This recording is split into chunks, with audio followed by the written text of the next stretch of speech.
दोस्तों नमस्कार।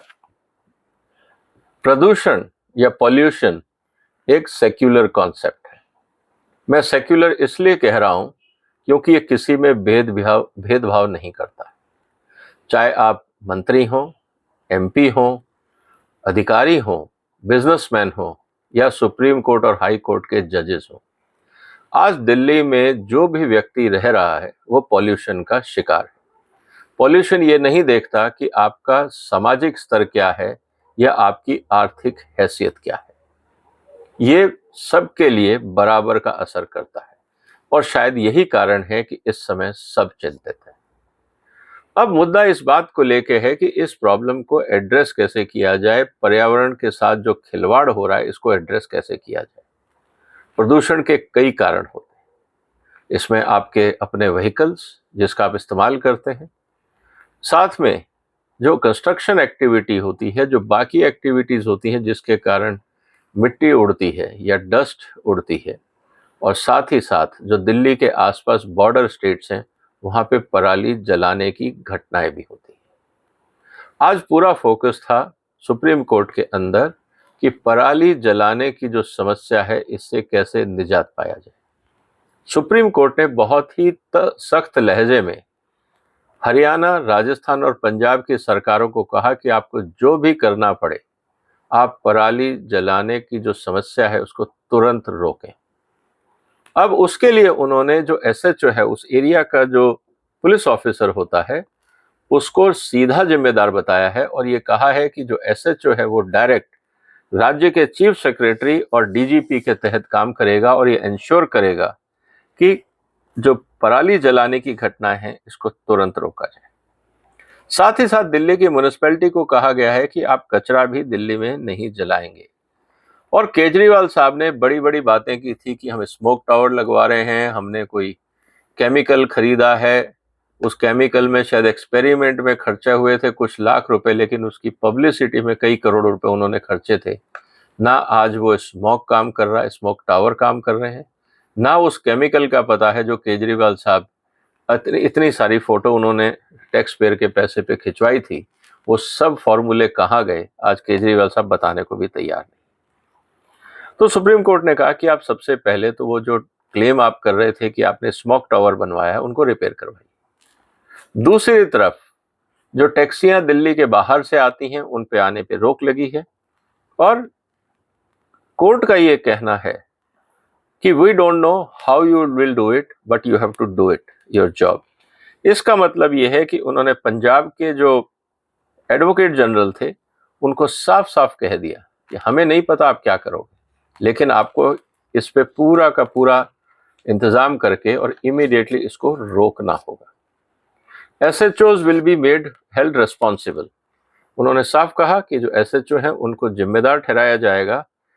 And we are not saying that stubble burning is the only contributor but it is a significant contributor. इसको लेके पंजाब सरकार की तरफ से कुछ सुझाव आए।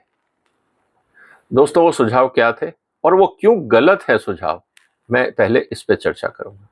और फिर क्या सुप्रीम कोर्ट को करना चाहिए और राज्य सरकारों और केंद्र सरकार को क्या निर्देश देने चाहिए उसकी भी मैं चर्चा करूंगा। तब तक आप इस वीडियो को शेयर कर सकते हैं और इस चैनल को सब्सक्राइब कर लीजिए अगर अभी तक नहीं किया है। पंजाब के जो एजी थे, एडवोकेट जनरल, उन्होंने कहा farmers are burning the stubble on account of economic reasons. इस शब्द को ध्यान रखिएगा, economic reasons. He suggested that centre provide subsidies to provide the required facilities. अब केंद्र सरकार पे वापस आम आदमी सरकार ने ये जिम्मेवारी डाल दी कि केंद्र सरकार सब्सिडी दे। दोस्तों सब्सिडी देने से प्रॉब्लम और बढ़ेगी, घटेगी नहीं। कारण बहुत सिंपल है। अगर आप कोई भी सब्सिडी किसान को देते हैं कि आप स्टबल बर्निंग नहीं करें, हम आपको एडिशनल पैसा देंगे, तो जो किसान अभी नहीं जला रहे हैं वो भी कहेंगे कि हम भी जलाएंगे, हमें सब्सिडी दे दो। और जो किसान अभी तक पैडी नहीं उगा रहे हैं वो भी पैडी उगाने लगेंगे, क्योंकि एमएसपी के अलावा उनको स्टबल बर्निंग से रोकने के लिए जो अदर इंसेंटिव मिलेंगे वो उनके लिए भी लाइन में लग जाएंगे। तो कभी भी इंसेंटिव इस तरह की गलत हरकतों को रोकने के लिए कारगर नहीं होते हैं। इंसेंटिव हमेशा अच्छी हरकतों को प्रमोट करने के लिए दिए जाते हैं, लेकिन पंजाब में जो गलत काम हो रहा है उसको अगर हम प्रमोट करना चाहेंगे बाय गिविंग सब्सिडी, तो समस्या और बढ़ेगी। इस बात को हमें ध्यान रखना होगा।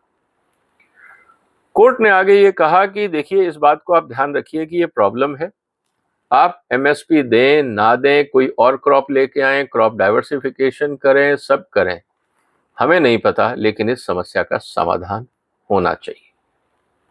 अब दोस्तों, थोड़ा सा इसके अंदर जो इकोनॉमिक रीजन है हम उस पे जाते हैं। आज पंजाब के अंदर लगातार हम पैडी ग्रोथ को लेके, स्टबल बर्निंग को लेके, पराली को जलाने का जो घटनाक्रम है इसको लेके अक्सर बात कर रहे हैं। आफ्टर ऑल ये बात सही है कि ये इकोनॉमिक इशू है। अब इस इकोनॉमिक इशू को आप लीगल तरीके से नहीं एड्रेस कर पाएंगे, और ये मेरा निवेदन है सुप्रीम कोर्ट से। जब प्रॉब्लम इकोनॉमिक है तो उसका आंसर भी इकोनॉमी में ही निकलेगा, और इकोनॉमिक पॉलिसी ऐसी होनी चाहिए जो अच्छी प्रैक्टिसेस को एनकरेज करे और बुरी प्रैक्टिसेस को डिस्करेज करे, और इसका रास्ता इकोनॉमी या मार्केट के रास्ते से ही निकलेगा। अब मेरे जो सुझाव हैं जिस पे सुप्रीम कोर्ट चाहे तो विचार कर सकता है, पहला सुझाव ये है कि जो भी किसान अगर अपने खेत पे पराली जलाता है तो उसको एफसीआई की प्रोक्योरमेंट से दूर कर दिया जाए, उसका नाम ब्लैक लिस्ट कर दिया जाए। इसका मतलब जिस पैडी को लेके उसने पूरी मेहनत करी और जब वो एफसीआई के पास जाएगा उसके अकाउंट को ब्लॉक मिलेगा, तब वो बेच नहीं पाएगा।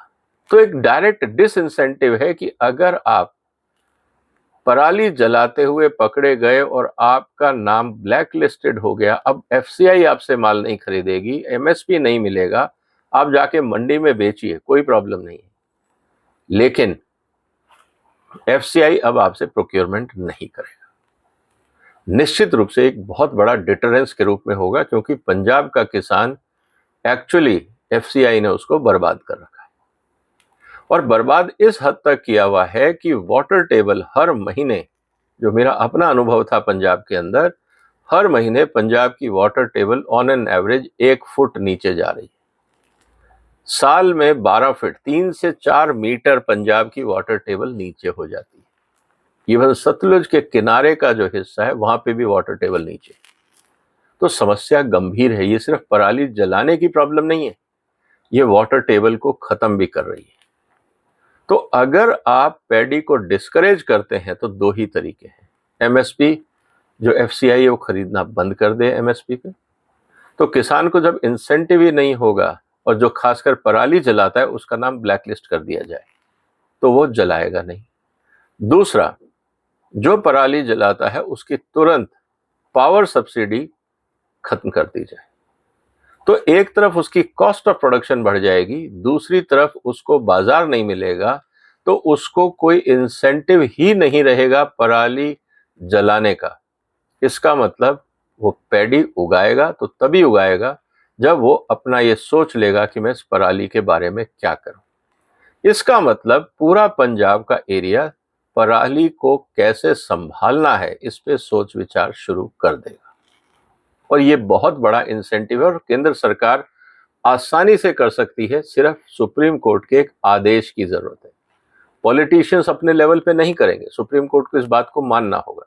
ये वोट बैंक पॉलिटिक्स है, ना राज्य सरकार ज्यादा जोर दे पाएगी ना केंद्र सरकार। एकमात्र तरीका है सुप्रीम कोर्ट अपना डंडा चलाए और क्लियर इंस्ट्रक्शन करे कि किस तरह से इंसेंटिव उसको या डिसइंसेंटिव करना पड़ेगा पराली जलाने के मुद्दे में। अब दूसरा जो मुद्दा आता है कि फिर पराली का होगा क्या। दोस्तों देखिए, पराली के अंदर काफी मात्रा में करीब 37% फाइबर है, 8% उसके अंदर सिलिका है। तो अगर लोग इसको रिकमेंड करते हैं कि कैटल फीड के रूप में, मैं नहीं कहूंगा, क्योंकि इसकी न्यूट्रिशनल वैल्यू, जो पराली है उसकी न्यूट्रिशनल वैल्यू और डाइजेस्टेबिलिटी जानवर के लिए बहुत अच्छी नहीं है। लेकिन क्योंकि इसमें फाइबर ज्यादा है, सिलिका ज्यादा है, तो इसके अंदर हम बहुत सारे इंडस्ट्रियल एप्लीकेशन देख सकते हैं। उदाहरण के लिए पंजाब के आसपास या बॉर्डर एरिया में बहुत सारी प्लाईवुड की इंडस्ट्रीज है। भारत सरकार को एक स्टैंडर्ड बनाना चाहिए जिसमें एक तकनीकी जांच के आधार पे 15, 20, 25, 50% मैंडेटरी जो राइस स्ट्रॉ है उसका एप्लीकेशन मैंडेटरी कर देना चाहिए। जैसे हम पेट्रोल में किया, हमने गन्ने की जो प्रॉब्लम थी उसको कैसे एड्रेस किया, हमने गन्ने की प्रॉब्लम एड्रेस करी, ये कहा कि पेट्रोल में मिनिमम 20% तक हम अल्कोहल मिलाएंगे। तो जो गन्ने की चीनियां आज तक गोडाउन में पड़ी रहती थी और किसान को पैसा नहीं मिलता था, मिल वाले परेशान रहते थे, अब क्योंकि अल्कोहल पहुंच रहा है मार्केट में और पेट्रोल या जो पेट्रोल मार्केटिंग कंपनीज हैं जो खरीद रही हैं पेट्रोलियम प्रोडक्ट की जो मार्केटिंग कंपनीज हैं, तो आज गन्ने के लिए एक रास्ता निकल गया। किसान भी खुश है, इंडस्ट्री भी खुश है और हम जो आयात कर रहे थे पेट्रोलियम उसमें कुछ कमी आई है। तो कुल मिला के एक विन विन सॉल्यूशन है सबके लिए। इसी तरह से हमें पराली की प्रॉब्लम को सॉल्व करना होगा। हमें जितनी भी प्लाईवुड इंडस्ट्री है, पेपर इंडस्ट्री है और जहां पे भी हम लोग बायोमास का इस्तेमाल करते हैं इंडस्ट्रियल एप्लीकेशन के लिए, उनको ये मैंडेट देना होगा कि हर साल आपको 5% अपने क्षेत्र में बढ़ाना होगा, उसका एप्लीकेशन, उसका यूज, कंजम्पशन बढ़ाना होगा। तो उससे ये होगा कि जितनी पराली पैदा होती है तो उसका कहीं ना कहीं इंडस्ट्रियल एप्लीकेशन बनेगा और उसको फिर मार्केट में जगह मिलेगी। दूसरी बात, ये बायोडिग्रेडेबल है तो आप इको फ्रेंडली प्रोडक्ट बना पाएंगे पराली से। लेकिन इसके लिए भी कानून चाहिए, अपनी इच्छा से कोई नहीं करने वाला है। तीसरा मुद्दा जो इंपॉर्टेंट है जिसको हमें समझना होगा कि जो गांव है जहां पे भी वाटर टेबल कम होती जा रही है, क्योंकि पंजाब की समस्या पराली नहीं, उससे गंभीर समस्या है वाटर टेबल की। जिस जिस गांव में वाटर टेबल कम हो रही है, जिस रफ्तार से, अगर हम ये कहें कि 1 फुट पर महीने के हिसाब से, ऐसे ऐसे गांव के अंदर बिजली की सब्सिडी को बंद कर देना चाहिए। अपने आप लोग पैडी को छोड़ के अल्टरनेट क्रॉप्स पे जाएंगे। अब अल्टरनेट क्रॉप्स क्या होंगी? अल्टरनेट क्रॉप्स हैं, हिंदुस्तान का 60 से 70% तेल हम आयात करते हैं, तो तिलहन पे माइग्रेट हो सकते हैं किसान। और सबसे अच्छी क्रॉप वहां पंजाब के लिए अगर हम कहें तो सनफ्लावर भी हो सकती है। सर्दियों के दिनों में हम मस्टर्ड की बात करते हैं, सरसों का साग पंजाब का फेमस रहा ही है। उसके अलावा और भी ऐसे ऑयल सीड्स हैं जिसको वहां उगाया जा सकता है। इसके लिए एग्रीकल्चर यूनिवर्सिटीज को मजबूर करना होगा कि वो वहां पे अच्छी ऑयल सीड वैरायटीज पे काम करें।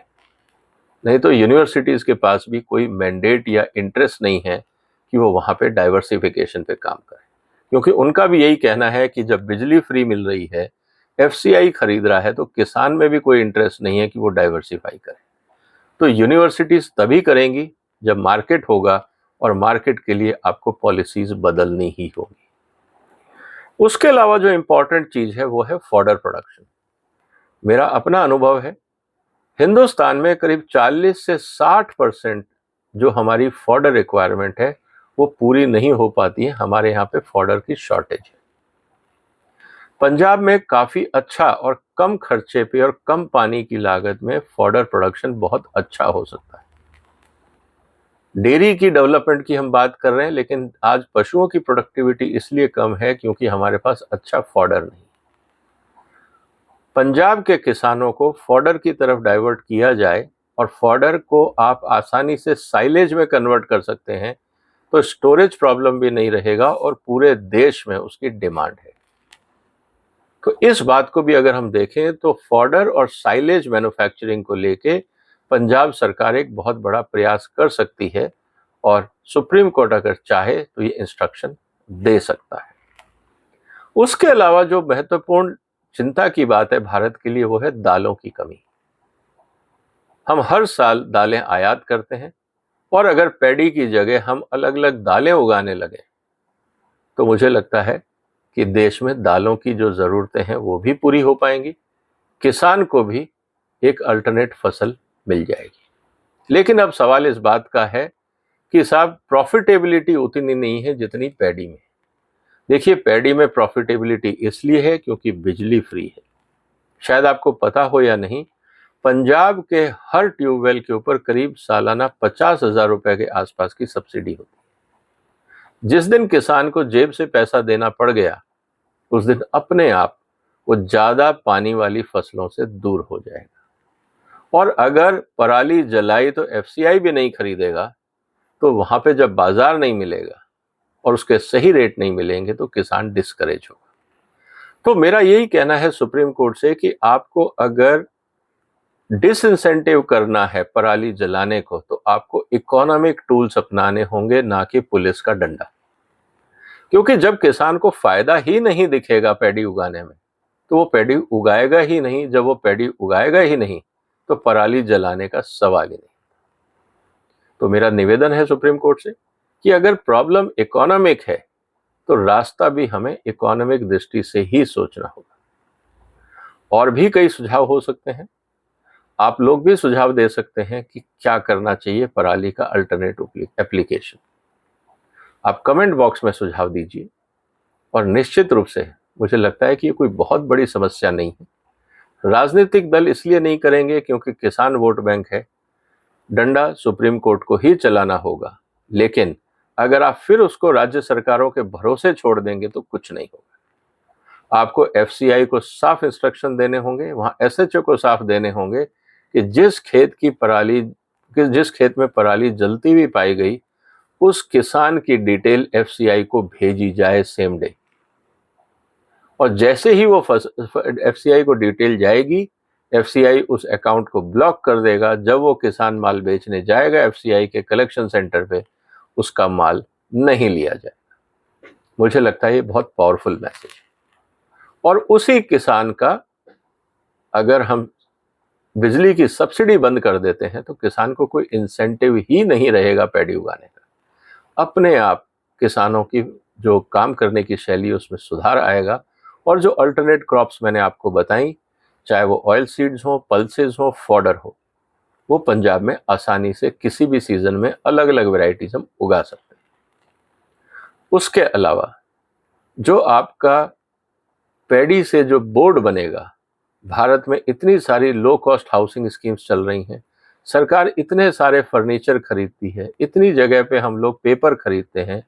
सरकार अपने पैरामीटर्स में ये लिख दे कि जब तक उसमें पैडी स्ट्रॉ का इस्तेमाल नहीं होगा, उस टेंडर में उस सप्लायर को एनकरेज नहीं किया जाएगा। तो जो स्ट्रॉ है, पैडी स्ट्रॉ, उसका कंजम्पशन भी देश में बढ़ जाएगा, जैसा हमने गन्ने की समस्या को सुधारने के लिए इथेनॉल के साथ किया। उम्मीद है दोस्तों आपको ये जो सुझाव हैं पसंद आए होंगे। आपके पास भी मेरे से अच्छे और सुझाव भी हो सकते हैं, कृपया कमेंट बॉक्स में लिखिए। इस वीडियो को शेयर करिए, इस चैनल को सब्सक्राइब कर लीजिए। फिर मुलाकात होगी एक और महत्वपूर्ण मुद्दे के साथ। तब तक वंदे मातरम।